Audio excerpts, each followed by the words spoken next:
All quotes and credit go to Dr. Bettina L. Love. Thank you. Hello, my name is Kevin Melrose. I'm a middle school social studies teacher with Indianapolis Public Schools, and I'm here to talk with you today about abolitionist teaching. Abolitionist teaching is an idea brought forward by Dr. Bettina L. Love, who is a professor at the University of Georgia and one of the co-founders of the Abolitionist Teaching Network. Now, what is abolitionist teaching?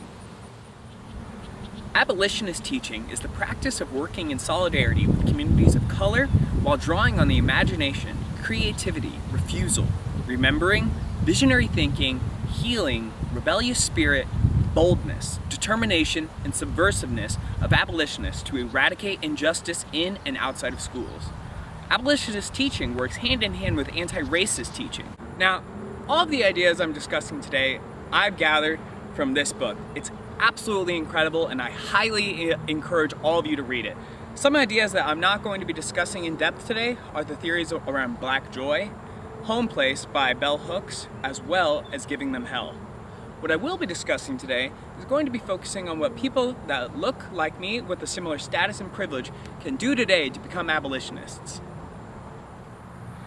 Abolitionist teaching means putting something on the line in the name of justice.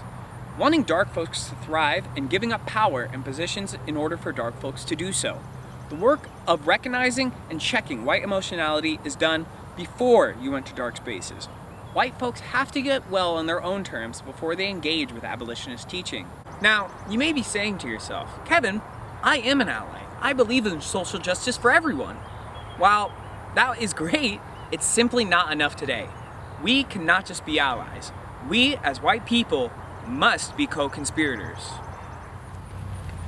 Allies do not put anything at stake, and in today's day and age, that is simply not enough. Blackness is not a condition that needs saved. White people that are trying to go into the classroom to save black and brown children are totally misguided and have no idea what these students actually need. The definition of a co-conspirator is to stand in solidarity and confront anti-blackness. A co-conspirator functions as a verb and not a noun. Co-conspirators can also be men who understand their privilege and work to challenge and undo the patriarchy. However, we cannot have these conversations about racism without talking about whiteness. The time-consuming and serious critique and reflection of one's socio-cultural heritage, which includes identities related to race, ethnicity, family structure, sexuality, class, abilities, and religion, taken side by side with a critical analysis of racism, sexism, white supremacy, and whiteness is the groundwork of co-conspirators. Teachers who say they are deeply concerned about social justice, or that they love all their children, or I don't see color, but cannot say the words Black Lives Matter, have no real understanding of what social justice is and what it truly means to love, find joy, and appreciate their students and their students' culture. We cannot have conversations about racism without conversations about intersectionality. When teachers shy away from intersectionality, they shy away from ever fully knowing their students' humanity and the richness of their identities. Mattering cannot happen if identities are isolated and students cannot be their full selves. Fighting oppression is not just a hashtag. The real work is personal, emotional, spiritual, communal. It is explicit with a deep and intense understanding that loving blackness is an act of political resistance. And therefore, it is a fundamental aspect to teaching dark kids. Only after unpacking and interrogating whiteness, white teachers, and really all teachers, must unpack how whiteness functions in their lives. Then, they can stand in solidarity with their students' communities for social change. We're now going to transition to what social studies teachers like myself can do to become abolitionist teachers. And that all starts with pedagogy. Pedagogy should work in tandem with students' own knowledge of their community and grassroots organizations to push forward new ideas for social change and not to just be a tool to enhance test scores or grades.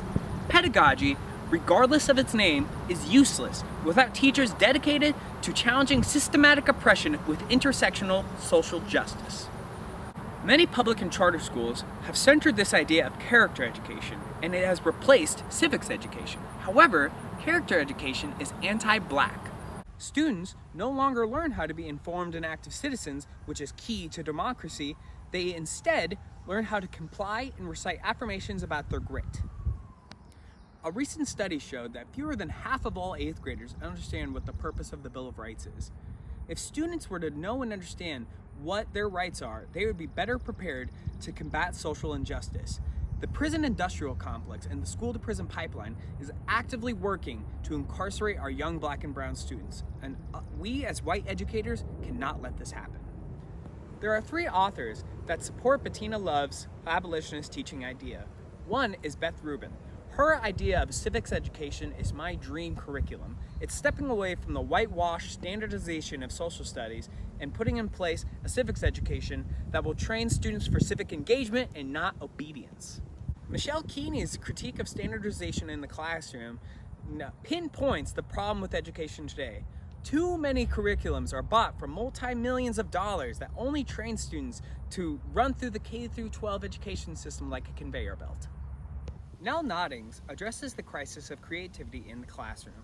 A standardized education guts the creative brilliance of both teachers and students. Teachers must be treated as professionals and should be trusted to provide enriching, real-world, authentic learning experiences for their students. The main opposition to anti-racist and abolitionist teaching is not white fragility, however, it is white rage. White rage is fueled by Black advancement. Whiteness is addicted to centering itself, addicted to attention, making everyone feel guilty for working towards its elimination. Whiteness will never allow true solidarity to take place. To abolish whiteness means dismantling the structure that maintains its power and influence. Racism does not exist without whiteness. Whiteness is at the center of the reproduction of structural inequality. Principles of community and love can be intentionally thrown to the side for standardized testing accountability measures, stringent procedures that confine creativity for students and staff, and the rush to be the white savior. School officials will put everything before students' actual mental health, not understanding that test scores cannot and will not increase until students are healing from trauma and or mattering to themselves and their community. Our schools and our teaching practices do not need to be reimagined. They need to be torn down and replaced with our freedom dreams rooted in participatory democracy and intersectional justice. Slavery did not need to be amended and needed to be abolished.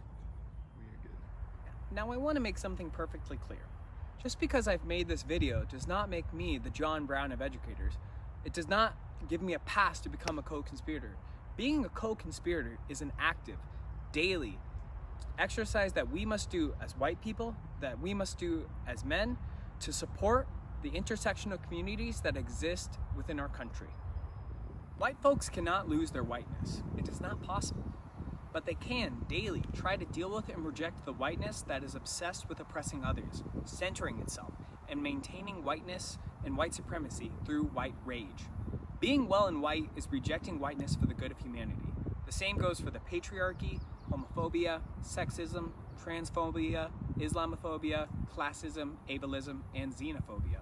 Teachers must demand the end of high-stakes testing and the yelling of slogans at dark children such as "knowledge is power," "work hard," and "no excuses," because all you need is grit. And lastly, teachers need to mobilize to fight systemic inequalities and the educational survival complex. Thank you for watching my video. I'd like to thank Dr. Bettina L for educating us on such amazing, revolutionary ideas as abolitionist teaching. If you're interested in seeing more, I highly encourage you to check out the Abolitionist Teaching Network. Together, in solidarity, we can bring the revolution. Thank you. My name is Kevin Melrose, and I hope you have a great day. Goodbye.